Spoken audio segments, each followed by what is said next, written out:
नमस्कार दोस्तों, मैं हूं वंदना भारती और आप देख रहे हैं कमोडिटी इनसाइट्स। कल गोल्ड सिल्वर में एक यहाँ पे डिफाइनिंग मूव आई। काफी दिनों की लॉन्ग कंसोलिडेशन के बाद जब यहाँ पे ये बात हो रही थी कि यहाँ से गोल्ड सिल्वर को अपसाइड जाना है या डाउन साइड, लेकिन फाइनली हम लोगों ने एक करेक्शन यहाँ पे आता हुआ देखा। काफी दिनों का रेंज तो बना हुआ था, लेकिन जो कल कुछ ट्रिगर्स आए उसके बारे में मैं यहाँ चर्चा करूंगी। उसकी वजह से हम लोगों ने एक शार्प फॉल आता हुआ देखा कल। लेकिन ये जो ग्लोबल सेल ऑफ था, ये सिर्फ यहाँ पे बुलियन काउंटर में नहीं था, एंटायर कमोडिटी काउंटर में था। यानी कि क्रूड ऑयल से लेके नेचुरल गैस से लेके अगर आप देखेंगे तो मेटल्स तक में यहाँ पे गिरावट थी। लेकिन सिर्फ कमोडिटीज काउंटर तक ही ये गिरावट मतलब सीमित नहीं थी। हम लोगों ने इनफैक्ट यूएस इक्विटी से लेके जो एशियन इक्विटी है, हर जगह ये फॉल आता हुआ देखा, इंक्लूडिंग क्रिप्टोज। तो एक ग्लोबल सेल ऑफ हम यहाँ पे मान के चल सकते हैं, लेकिन इसका पूरा पूरा जो फायदा है ये यूएस ट्रेजरी और यहाँ पे डॉलर इंडेक्स को आता हुआ दिखा। एक छोटे से प्रेजेंटेशन के जरिए मैं आपसे आज यहाँ पे चर्चा करना चाहूंगी गोल्ड सिल्वर रेशियो के बारे में। और क्या ये जो फॉल आया है ये डीप होगा, या डीप होगा तो यहाँ पे क्या करना चाहिए, स्ट्रैटेजी यहाँ पे क्या होनी चाहिए, और या यहाँ से एक रिकवरी देखने को मिलेगा, या एक ये गोल्डन अपॉर्चुनिटी है यहाँ पे लॉन्ग टर्म निवेशक के लिए एंट्री करने का। इन सब चीजों पे हम यहाँ पे चर्चा करेंगे, और वो जो चर्चा करेंगे वो यहाँ पे फैक्ट बेस्ड रहेगा। इसकी वजह से इसके लिए मैंने एक प्रेजेंटेशन भी यहाँ पे बनाया है। और अगर ओवरऑल देखा जाए प्रेजेंटेशन की मैं बात करूं, उससे पहले एक एक्सेल शीट में यहाँ पे हम कंपैरिजन भी करेंगे कि अगर प्राइसेस नीचे की तरफ आता है तो फिर वो कौन सा ट्रेडिंग लेवल्स होगा जो आने वाले समय में आपको यहाँ पे दिखाई दे सकता है। तो प्रेजेंटेशन में अंत तक जरूर बने रहिएगा। और फिलहाल सबसे पहले एक छोटा सा मैं यहाँ पे पीपीटी आपसे शेयर करूंगी, और यहाँ पे एक रीजंस के बारे में बात करेंगे कि वो क्विक फॉल यहाँ पे आया क्यों, और साथ में हमारा जो अगला लेवल्स है वो क्या कहता है, और साथ में हम बात करेंगे कि जो लॉन्ग टर्म निवेशक हैं जो यहाँ पे वेट कर रहे हैं कि हमें इन्वेस्टमेंट करनी चाहिए, ये उनके लिए क्या ये मौका आया है। बस सबसे पहले आपके जो पास जो स्लाइड है ये है कि कल की फॉल क्यों आई थी। इस पे हम ज्यादा बात नहीं करेंगे क्योंकि ये चीजें हो चुकी हैं, लेकिन क्विक समरी जानना जरूरी है कि अचानक से ऐसा बदलाव क्या हो गया था। रेट हाइक्स पीरियड, जब यहाँ पे इन्फ्लेशन का डेटा बढ़ता हुआ नजर आया है, तब यहाँ पे मैंने आपको दिखाया था कि दिसंबर में जो 32% चांसेस थे रेट हाइक होने के, वो यहाँ पे आपको दिसंबर में 72% हो गए। यानी कि 2026 की शुरुआत हुई थी कि इंटरेस्ट रेट कट होगा, फिर यहाँ पे अनचेंज हुआ, और ये यहाँ पे 72% की यहाँ पे जो बात है वो हो गई हायर इंटरेस्ट रेट की राइज होगा। अब गोल्ड को यहाँ पे नॉन यील्डिंग कहते हैं, लेकिन यहाँ पे मैं थोड़ा सा कॉन्ट्राडिक्ट करते हुए नजर आ रही हूँ। मैं एक आपको एक प्रेजेंटेशन दूंगी जिसमें गोल्ड ने सारे ही जो इनके ट्रेडिशनल पैरामीटर्स होता है उसके खिलाफ जाके परफॉर्म किया। यानी कि राइजिंग इंटरेस्ट रेट एनवायरनमेंट में भी गोल्ड ने यहाँ पे मतलब कि अच्छा खासा परफॉर्म किया है, जब उसकी एक्चुअल जो डिमांड होती है वो यहाँ पे बनी रहती है और इस तरीके की क्राइसिस मतलब नहीं होती। अब आप कहेंगे कि सेफ हेवन में आपने ही तो कहा था कि गोल्ड में बाइंग होती है। सेफ हेवन में इंस्टेंटली एक बाइंग होती है, फिर हमारा आता है कैश क्रंच जहां पे लोग गोल्ड को सेल करते हैं। लेकिन जब गोल्ड को सेल करते हैं और जब माहौल थोड़ा सा यहाँ पे एक बार मैक्रो जो है मतलब थोड़ा सा संभलता है और मैक्रो आपका वीकर साइड रहता है, वहां से एक सेफ हेवन बाइंग जो है वो गोल्ड में रहती है। और ये करीब करीब आपको 5 से 6 महीने का एक टाइम पीरियड जरूर होता है। आगे बिल्कुल हिस्टोरिकल डेटा बेस्ड यहाँ पे बात करेंगे जो आपको ये प्रूव करता हुआ नजर आएगा। Surging dollar and bond yields, कल मैं आपको दिखाऊंगी यहाँ पे कि किस तरीके से डॉलर इंडेक्स में जबरदस्त उछाल आया और बॉन्ड यील्ड में, उसकी वजह से हम लोगों ने एक कैपिटल आउटफ्लो होता हुआ देखा गोल्ड सिल्वर से, और प्राइसेस जो है वो फिक्स इनकम की तरफ बढ़ती हुई नजर आई। फेड वर्सेस इन्फ्लेशन, अब यहाँ पे मिडिल ईस्ट का जो टेंशन है इसने गोल्ड के सारे सिनेरियो को और इक्विटी मार्केट के सिनेरियो को चेंज करता हुआ मतलब ये नजर आया है। अब यहाँ पे फेड जो है वो हॉकिश हो गया हुआ है कि एक इंटरेस्ट रेट हाइक जो है वो आने वाले समय में दिखेगा। लेकिन सेम टाइम में एक और चीज हुई थी, अगर आप देखेंगे, जो कि एक बहुत बड़ा ट्रिगर बना। डब्ल्यूजीसी की मंथली रिपोर्ट आई थी और वहां पे ये पता चला, जो कि हमारे मतलब कि गोल्ड और सिल्वर के सबसे बड़े बायर्स हैं, सबसे बड़े बायर्स में कौन आता है, इंडिया और चाइना। वहां से हम लोगों ने देखा कि जो मतलब बाइंग, रिटेल बाइंग जो है वो कम होते हुए देखी, और वहां का प्रीमियम कम होता हुआ दिखा। यानी कि अभी तक जो मैं आपसे बोल रही थी कि डिस्काउंट पे ट्रेड हो रहा है, अगर आप मतलब सुनार से लेते हैं, स्पॉट मार्केट में लेते हैं, तो आपको गोल्ड जो है वो कम रेट पे मिल रहा है। फिलहाल प्रीमियम का ईज होना दिखाता है कि अभी गोल्ड जो है फिलहाल फिलहाल इतनी डिमांड में नहीं है जितना कि वो पहले था। तो एक मैक्रो सेल ऑफ भी यहाँ पे आता हुआ दिखा।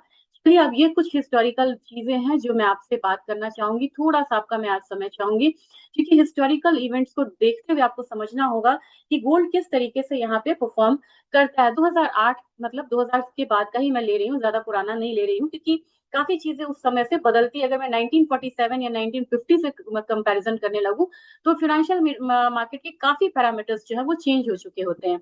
तो हम 2008 से लेंगे, जो हमारा लिक्विडिटी क्रंच आया था, सब प्राइम क्राइसिस आई थी। उस समय गोल्ड ने रिएक्शन क्या दिया था, $1011, $1011 से नीचे आके गोल्ड कहाँ पे ठहरा था, $712। 29% का यहाँ पे एक फॉल आया था, 30% का फॉल मान के चले हम इसको कि 30% लमसम यहाँ पे एक फॉल आया था।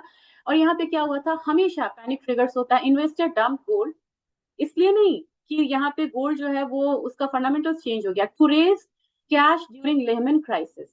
ये ऐसी चीज है, ग्लोबल एक्सेप्टेंस है कि सबसे पहले आप गोल्ड को बेचते हैं, आप जमीन भी नहीं बेचेंगे, आप गोल्ड को बेचते हैं। और यहाँ पे उन्होंने हर बार आपको रीजन सेम मिलेगा, to raise cash during the Lehman crisis. यही आज भी हो रहा है। अब जब रिकवरी आया तो 1011 से नीचे की तरफ गया, 712, फ्रॉम 1011 टू 712। जब रिकवरी आई यहाँ पे, और ये रिकवरी आपको सितंबर 11 तक आती हुई दिखी, तो कितना आया, 1921 पॉइंट्स, यानी कि 1921 पॉइंट्स। ये पेशेंस आपको मांगेगा। डेरिवेटिव मार्केट में मैंने कभी भी नहीं कहा कि पोजीशन होल्ड करके रखो, नेवर।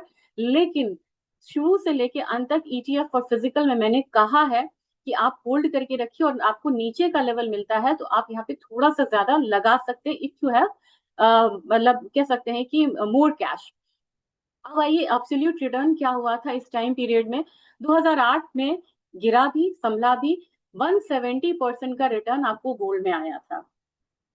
तो एक गिरावट आई 30%, जो 30% पे पैनिक होंगे वो 170% का जो मतलब कि प्रॉफिट है उसको एंजॉय नहीं कर पाएंगे। अगर हम इस लेवल पे आके नीचे की तरफ हम भाग जाएंगे कि नहीं यार, अब तो इसका कुछ नहीं हो सकता। चलिए, 2003 में टेपर टैंट्रम क्या हुआ, जब यहाँ पे फेड ने अनाउंस किया था क्या, तो क्वांटिटेटिव ईजिंग। जब क्वांटिटी ईजिंग स्लो डाउन के बाद, जब क्वांटिटी ईजिंग था, यानी कि सरकार ने जो मतलब कि ईजिंग था, क्वांटिटी ईजिंग जो फंड्स देना होता है, बस वो जब मतलब कि बंद हुआ था, तो हमारा मनी फ्लो कम हुआ था। मनी फ्लो कम हुआ था तो उसकी वजह से गोल्ड में डाउनसाइड आया था। कितना डाउनसाइड आया था, अगेन यहाँ पे 1564 पॉइंट से ये आ गया था $1049 के करीब, यानी कि यहाँ पे ये फॉल डीप था, 33% का फॉल आया था आपको गोल्ड प्राइसेस में। फिर क्या हुआ, 2013 में ये शुरू हुआ था टेपर टैंट्रम, और 2020 आते आते ये सबसे लंबा कंसोलिडेशन था। $2075 के करीब ये कमोडिटी आती हुई दिखाई दी। कितना रिटर्न आया था, 97.8%। लेकिन इसमें इंतजार बहुत लंबा था। आप 2013 से लेके 2020, यानी कि 7 साल के वेट के बाद यहाँ पे गोल्ड ने रिटर्न दिया 97.8% का। चलिए, अब यहाँ पे देखते हैं कोविड का शॉक जब आया तब क्या हुआ था। कोविड का शॉक आया, फिर अगेन यहाँ पे 1703 से लेके यहाँ पे गोल्ड जो कितना नीचे की तरफ आया, $1451 के करीब। ये फॉल यहाँ पे कम था क्योंकि चीजें यहाँ पे थी, मतलब फंडामेंटल्स में चेंजेस नहीं थे, वो एक लॉकडाउन का इम्पैक्ट था। तो यहाँ पे 15% के करीब का एक हम लोगों ने सेल ऑफ आता हुआ देखा। Sudden 11 day deflationary panic post global liquidation across the asset. यहाँ पे जो मतलब कि लॉकडाउन का जो एक इम्पैक्ट था वो यहाँ पे देखने को मिला। फिर क्या हुआ, अगस्त 2020 में ही बहुत क्विक यहाँ पे एक हम लोगों ने जंप आता हुआ देखा $2075 का, यानी कि जबरदस्त, सिर्फ 5 महीने के अंदर में 43% का रिटर्न गोल्ड में आया। लेकिन जैसे ही माहौल सुधरता है और एक मतलब जो क्राइसिस सिचुएशन खत्म होता है कैश को लेके, तो सबसे पहले यहाँ पे गोल्ड में बाइंग रिटर्न आती दिखती है। फिर हमारा एक चौथा यहाँ पे इवेंट था 2022 का फेडरेट का हाई। फेडरेट का जब हाइक आया तो हम लोगों ने यहाँ पे क्या देखा, $2070 से ये वाले डॉलर से नीचे आ गया $1615 के करीब, 22% का एक डाउनसाइड हम लोगों ने आता देखा। फिर फेड ने यहाँ पे मतलब क्या किया था, the Fed launch its fastest interest rate hike cycle in 40 years। ये क्यों आया था, क्योंकि यहाँ पे आपने देखा होगा कि इंटरेस्ट रेट हाइक हुआ था और 5% तक यहाँ पे यूएस का इंटरेस्ट रेट गया था, और वहां पे 22% ही डाउन हुआ था, जबकि 0.25% से 5% तक यहाँ पे मतलब कि इंटरेस्ट रेट बढ़ता हुआ दिखा था। जबरदस्त यहाँ पे गोल्ड की बाइंग हुई थी, और यहाँ पे इंटरेस्ट रेट हाइक साइकिल में ही यही यहाँ पे प्रूफ है, फिर भी यहाँ पे गोल्ड प्राइसेस बढ़ा था। तो आप जो बोलते हैं ना, कई कमेंट्स आते हैं कि नहीं इंटरेस्ट रेट साइकिल से बहुत ज्यादा फर्क नहीं पड़ता है, उनके लिए एग्जाम्पल है कि वो क्यों इस बात को सही बोल रहे हैं। क्योंकि यहाँ पे फास्टेस्ट इंटरेस्ट रेट मतलब राइज था, और यहाँ पे फिर भी हम लोगों ने $4,500 के करीब आता हुआ देखा था 2025 में वहां से, और 178% का रिटर्न था, यानी कि हाईएस्ट रिटर्न था।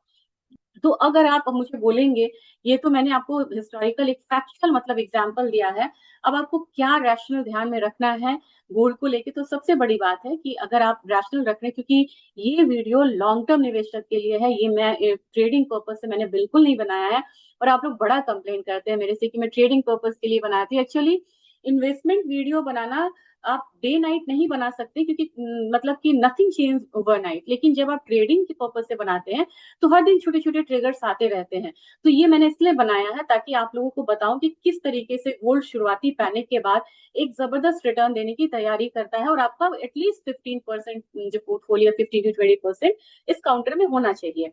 चलिए अब बात करेंगे यहाँ पे हिस्टोरिकल CAGR की। जब यहाँ पे की फैक्ट्स एंड फिगर्स में आप देखेंगे तो मोटा मोटी 11% 12% का रिटर्न होता है, लेकिन हमारे यहाँ 20 ईयर्स से कोई भी इक्विटी मार्केट आपको इस तरीके से नहीं देती है जल्दी, 20 ईयर्स से। अब यहाँ पे आप देखेंगे कि हमारे यहाँ ये रिटर्न जो है बिकॉज ऑफ डिप्रिशिएशन रुपी, ये 14% का है।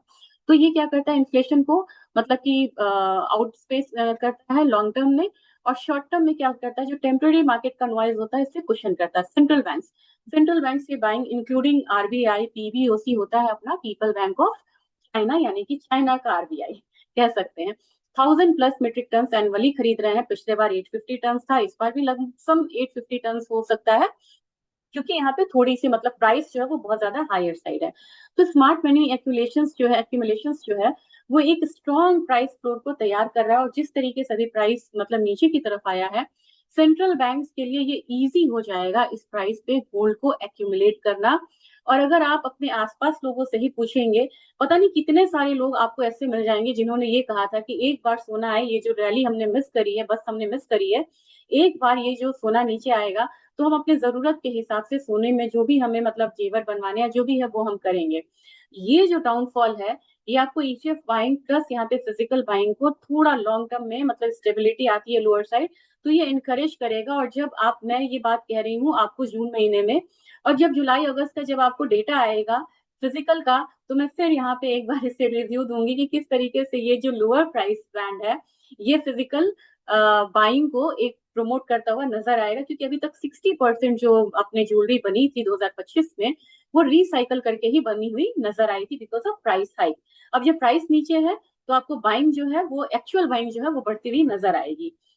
इक्विटी क्वेश्चंस, इक्विटी क्वेश्चंस में है कि अगर मान लीजिए कि stocks market post 10 to 20% gain when stocks market crush 15 to 20%, बोलता है कि अगर इक्विटी मार्केट में 15 से 20% की गिरावट आती है तो सोना उस समय आपको 10 से 20% तक बढ़ता है। लेकिन अगर आप नियर टर्म में देखेंगे, नियर टर्म्स में मैं क्या बोलूं, अगर आप 2010 के ऑनवर्ड्स पे अगर देखेंगे तो इक्विटी मार्केट भी बढ़ रही है, सोना भी बढ़ रहा है, लेकिन सोना हायर पेस से बढ़ता हुआ नजर आ रहा है। तो वो फिर अगेन जो ट्रेडिशनल आपका एक वो था कि इक्विटी मार्केट जब ऊपर जाती है तो गोल्ड नीचे आता है, इक्विटी मार्केट टूटती है तो गोल्ड ऊपर जाता है, नहीं। अब ये इन एनी कंडीशन ये यहाँ पे ऊपर की तरफ बना हुआ है, लेकिन अब जब $5,600 तक का हमने राइज देखा तो इसने एक क्लियर कट रीजन दिया कि यहाँ से थोड़ा सा जो सेल ऑफ है वो बनेगा, फिर यहाँ से बाइंग रिटर्न आती हुई नजर आएगी। एनुअल इन्फ्लेशन 13-14%, जो मतलब कि अगर इन्फ्लेशन आपका 5% से ऊपर है इकोनॉमी में, वैसे केस में ये 13 to 15% का रिटर्न जो है वो देता हुआ नजर आता है। तो एक इन्फ्लेशन हेज आपका ऑलरेडी होता है जिसके रिस्क प्रीमियम आपको पता है, लेकिन रिस्क प्रीमियम में अब थोड़ा सा आपको समझना होगा कि अगर कोई वॉर हो, क्राइसिस हो, इनिशियली तो जंप आएगा, उसके बाद ये गिर जाएगा। क्यों? बिकॉज ऑफ वो जो मनी क्राइसिस वाला हमारा होता है ना, उसकी वजह से ये मतलब कि बिगड़ता हुआ नजर आता है इक्वेशंस। ये हो गया मेरा प्रेजेंटेशन पार्ट, मैं ज्यादा बड़ा वीडियो को नहीं करूंगी। एक बार चलते हैं गोल्ड सिल्वर रेशियो पे बात करेंगे, फिर आपको मैं दिखाऊंगी कि किस तरीके से मार्केट अभी मूव कर सकती है आने वाले समय में, क्योंकि आपको चाहिए होगा यहाँ पे प्राइस ट्रेंड्स, और खासकर तब जबकि यहाँ पे प्राइसेस में मेजर मूव आई है। 1 2 3 4 5 6 पता नहीं कितने मतलब यहाँ पे स्पाइक्स बने हुए हैं 65.9 के करीब, यानी कि ये समय है यहाँ पे सोना आपको बढ़ता हुआ नजर आएगा और चांदी आपको कम मतलब बढ़ेगी, और रेशियो जो है वो फेवर में रहेगा सोना का, यानी कि सोना आपको कम गिरता हुआ नजर आ सकता है, चांदी ज्यादा गिर सकती है। ये इंडिकेशन आपने टेक्निकल का आपको ये देता हुआ नजर आ रहा है। गोल्ड सिल्वर रेशियो बहुत बढ़िया टूल है, लेकिन 66 के पास जाके रुक सकती है, यहाँ पे आने के लिए ज्यादा ट्रिगर चाहिए। और यहाँ पे अगर आता है तो मोस्टली आप मतलब कि देखिएगा कि सोने में बाइंग पहले आएगी एज कम्पेयर टू चांदी। अब प्राइस आउटलुक पे हम आते हैं, जो हमारे लिए काफी अहम है। इसमें सबसे पहले मैं आपसे शेयर करना चाहूंगी गोल्ड सिल्वर रेशियो को के बारे में, क्योंकि गोल्ड सिल्वर रेशियो में इंडिकेशन देगा कि आने वाले समय में यहाँ पे गोल्ड आउट परफॉर्म करेगा, या गोल्ड में ज्यादा गिरावट आएगी या सिल्वर में आएगी। ये वीकली चार्ट मैंने यहाँ पे लगाया हुआ है। अगर मैं थोड़ा शॉर्ट टर्म के लिए यहाँ पे अगर मैं इसे डेली करूँ तो आपको यहाँ पे क्लैरिटी ज्यादा आएगी। और ये मूवमेंट जो हम लोग है ना एक दिन में आता हुआ देखा था, ये ब्रेकआउट की तरह है। नेक्स्ट मुझे लग रहा है कि 67 तक यहाँ पे मैक्सिमम आना चाहिए, 67 से लेके 68:1 तक। पहला तो यहाँ पे ये हर्डल है, ये देखना होगा कि यहाँ पे सस्टेन करता है या नहीं अगले हफ्ते। नेक्स्ट आपको 67.7:1 का रेशियो रहेगा, यानी कि आने वाले समय में गोल्ड जो है कंपेरेटिवली स्टेबल रहेगा एज कम्पेयर टू सिल्वर, क्योंकि ओवरऑल आप देख रहे हैं यहाँ यहाँ पे 3% के करीब फॉल आई थी सिल्वर गोल्ड में, जबकि 8% का फॉल था आपको सिल्वर प्राइसेस में। तो ऑलरेडी हम लोगों ने एक 5% का जो डिप्रिशिएशन है वो सिल्वर में एक दिनों में आता हुआ देखा था एज कम्पेयर टू गोल्ड। अब यहाँ पे आप सीधे आ जाइए कि हुआ क्या था, मार्केट में इतना स्ट्रांग रिएक्शन क्यों आया था। ये स्ट्रांग रिएक्शन आया था गोल्ड को लेके, डॉलर इंडेक्स को लेके। डॉलर इंडेक्स 100 के करीब गया था, और मैंने अगर आप याद करिए तो मैंने आपसे कहा था कि 100 को ब्रीच करेगा। धीरे धीरे ये आपको 100.1 के करीब भी आता हुआ दिख सकता है, जो कि इसका 50 डेज का मूविंग एवरेज है। भले ही यहाँ पे आके ये थोड़ा सा रुकेगा 100.5 के करीब, लेकिन मैक्सिमम ये यहाँ तक आ सकता है 101 के करीब। तो थोड़ा सा दबाव में रहने का समय है आपको गोल्ड प्राइसेस सिल्वर प्राइसेस को। और शॉर्ट टर्म में नहीं बोल रही, शॉर्ट टर्म में हो सकता है कि इतनी गिरावट के बाद मंडे हल्का सा एक बाउंस ले ले, लेकिन ओवरऑल एक थोड़ा सा वीकर टेरिटरी में आता हुआ जरूर दिखाई दिया है। अब यहाँ पे कॉमिक्स गोल्ड की बात करेंगे। कॉमिक्स गोल्ड में मुझे लग रहा है ये 50 डेज का जो सपोर्ट है यहाँ पे रुकना चाहिए 4260, यानी कि क्लियरली प्राइसेस यहाँ पे एक बार रुकती हुई नजर आ सकती है 4260। और ये बेसिक रेंज जो मैंने आपको ड्रॉ करके बताया था, इसको अभी फिलहाल इसने ब्रीच नहीं करा, उसके लो तक गया है। तो 4365 तो मैंने आपको कहा था, अगर आप यहाँ पे याद रख करिएगा 4365 से 4335, ये आपको 4260 का रेंज है, ये हमारा बेसिक सपोर्ट है। और हमारी मार्केट में जो है ये फॉल अभी लिमिटेड हो सकता है। ये फॉल आपने कहा था कहाँ तक आता हुआ दिखाई देगा, तो 1,48,000 या 49,000 तक आपको फिलहाल फिलहाल एक फॉल जो है आता हुआ दिखाई दे सकता है भारतीय बाजार में। सिल्वर की बात करूं तो सिल्वर मुझे लग रहा है कि अब यहाँ पे जैसा कि गोल्ड सिल्वर रेशियो चार्ट दिखा रहा था, सिल्वर में फॉल जो है वो डीप होती हुई नजर आ रही है। यही लेवल इसका बनेगा फिलहाल फिलहाल में एक सपोर्ट साइड और स्ट्रॉन्ग, जो कि है आपको करीब करीब $62 वाला। $67 से नीचे आता है तो अगेन $62 का आपको एक सपोर्ट रहेगा। कोई भी जो मतलब अपसाइड है वो आपको अब यहाँ पे पहला तो यही रहेगा $75, और दूसरा रहेगा $79, जो कि पहले इसका रेजिस्टेंस था। तो अपसाइड में $75, दूसरा $79। फिलहाल में ट्रेंड नेगेटिव, पहला सपोर्ट $67 इमीडिएट, दूसरा सपोर्ट $62। तो क्लियर यहाँ पे होके आप यहाँ पे चलिएगा, बायस नेगेटिव है अभी। हमारी मार्केट में फॉल जो है सिल्वर की यहाँ पे आपको 2,37,000 से 2,40,000 तक आती हुई दिखाई दे सकती है। 2,35,000 मान के चलिए कि इसका बेसिक जो है बेस यहाँ से बनता हुआ नजर आएगा। तो अब ये डाउन साइड जो है आपको थोड़ा सा कंटिन्यू रहेगा। अगर आपको यहाँ पे एक्यूमुलेट करना है तो स्टैगर्ड वे में आप ईटीएफ ले सकते हैं, फिजिकल बाइंग कर सकते हैं। और जो लोग यहाँ पे हायर साइड पे 4,20,000 पे कर रहे थे, वो अगर मान लीजिए कि आपको नीचे की तरफ अगर बाइंग करते हैं, अगर वो 2:35 पे बाइंग करते हैं, तो यहाँ से उनकी एवरेजिंग जो है वो बहुत अच्छी होती हुई दिखाई देगी। तो होप सो आपको ये वीडियो अच्छा लगा होगा। थोड़ा सा लंबा हो गया क्योंकि मुझे डिटेल बताना था, और जब मैं इन्वेस्टमेंट पर्पज से बताती हूँ तो वो वीडियो लंबे हो ही जाते हैं, क्योंकि मुझे पूरा उसमें फैक्ट्स देना होता है। अगर आपको वीडियो अच्छा लगा हो तो इसको जरूर ज्यादा से ज्यादा शेयर करिएगा, और ये कमेंट्स में जरूर लिखिएगा कि आपने ईटीएफ या फिजिकल किस लेवल पे लिया था। ये एक पैनिक सिचुएशन है, और पैनिक सिचुएशन में आपको संभल के रहना होगा। जिस तरीके से म्यूचुअल फंड्स में आपने इस बार विड्रॉ नहीं करा, इसी तरीके से इसमें भी आपको पैनिक में आके विड्रॉ मत करिएगा। कि अभी भी इस चीज पे लोग अभी भी मतलब मुझे लग रहा है कि जब रिवर्सल आएगा तो स्ट्रांग आएगा, और उस समय फिर ये डाउन साइड जो है ये एक पीछे छूटता हुआ नजर आएगा। तो बहुत ज्यादा नहीं, लेकिन अभी भी है कि फोर्थ क्वार्टर आते आते आपको एक अपसाइड मिलेगा। क्यों मिल सकता है? अगर जैसे ही थोड़ा सा हम वॉर खत्म हो जाएगा, मैं बिल्कुल नहीं करी, रशिया यूक्रेन वॉर अभी चल रहा है, लेकिन मार्केट थोड़ा नॉर्मलाइज होगा, एक क्रूड ऑयल प्राइसेस नीचे की तरफ आएगा, तो धीरे धीरे एक सामान्य जो स्थिति है वो थोड़ी बहुत आपको बनती हुई नजर आएगी फोर्थ क्वार्टर में, और वहां से एक मूवमेंट नजर आएगी, क्योंकि जैसे ही सामान्य स्थिति आएगी ना, ये 70% जो सिचुएशन है इंटरेस्ट रेट हाइक का, वो कम होता हुआ फिर से नजर आएगा। Thank you.